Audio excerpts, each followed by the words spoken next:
സൂര്യൻ തുടങ്ങി ശനി വരെയും രാഹുകേതുക്കളുടെയും ഗുളികന്റെ ഉൾപ്പെടെ കേരളത്തിൽ നമ്മൾ ഗുളികനെ കൂടി പരിഗണിക്കുന്നുണ്ട്. ഇവരെല്ലാവരെയും വെച്ചിട്ട് തന്നെയാണ് ഫലം പറയുന്നത്.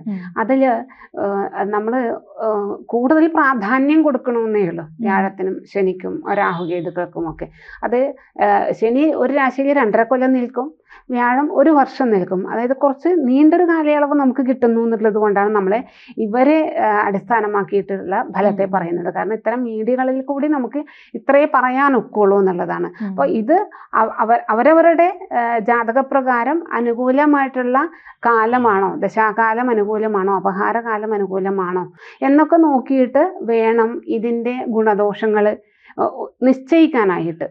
നമ്മളൊരു പൊതുഫലത്തെയാണ് എപ്പോഴും പറയുക ഇത്തരത്തിൽ പറയുമ്പോൾ. അപ്പോൾ ചിലർ പറയും, പിന്നെ ഇങ്ങനെ പറഞ്ഞിട്ട് എനിക്കൊരു ഗുണം ഉണ്ടായിട്ടില്ല, അല്ലെങ്കിൽ അഷ്ടമശനി വന്നപ്പോൾ എനിക്കൊരു കുഴപ്പമുണ്ടായിട്ടില്ല, ഞാൻ വീട് വെച്ചല്ലോ എന്നൊക്കെ പറയും. അവർക്ക് ജാതകാൽ അവരുടെ ബാക്കിയുള്ള ദശാപഹാരങ്ങളും മറ്റു ഗ്രഹങ്ങളുടെയും ഒക്കെ ഫലം അനുകൂലമായിരിക്കും. അപ്പോൾ ചെറിയ ചെറിയ ബുദ്ധിമുട്ടുകൾ, പ്രതിസന്ധികൾ വന്നു കഴിഞ്ഞു കഴിഞ്ഞാലും ഇപ്പോൾ അല്ലെങ്കിലും പറയുക, ഈ ജന്മന ഈശ്വരാധീനമുള്ള വ്യക്തികൾക്ക് കണ്ടകശനി ആയാലും വ്യാഴംപഴി ആയാലും ഒക്കെ താൽക്കാലികമായിട്ടുള്ള കുറച്ച് ബുദ്ധിമുട്ടുകൾ ഉണ്ടാക്കുന്നേ ഉള്ളൂ. പിന്നത്തേക്ക് ഏറ്റവും ഗുണപരമായിട്ടുള്ള ഒരു ഫലത്തെ കൊടുക്കുവാനുള്ള ബുദ്ധിമുട്ടുകൾ ആയിരിക്കും എന്നാണ് പറയുക.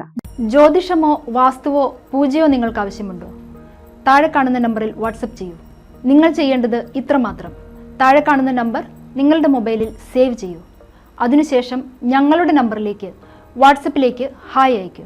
ജ്യോതിഷ സംബന്ധമായ എല്ലാ ആവശ്യങ്ങൾക്കും ABC മലയാളം നിങ്ങളോടൊപ്പമുണ്ട്. സമ്പൂർണ്ണ ജാതകം, സാധാരണ ജാതകമല്ല, സമ്പൂർണ്ണ ജാതകം. 75 പേജുകളടങ്ങിയ സമ്പൂർണ്ണ ജാതകം 250 രൂപയ്ക്ക് നിങ്ങളുടെ കൈകളിലേക്ക്. അതിനായി നിങ്ങൾ ചെയ്യേണ്ടത് ഇത്രമാത്രം: താഴെ കാണുന്ന നമ്പറിൽ ബന്ധപ്പെടുക. ജ്യോതിഷവുമായി ബന്ധപ്പെട്ട എല്ലാ വിശേഷങ്ങളും നിങ്ങളിലേക്കെത്താൻ ABC ജ്യോതിഷം സബ്സ്ക്രൈബ് ചെയ്യുക.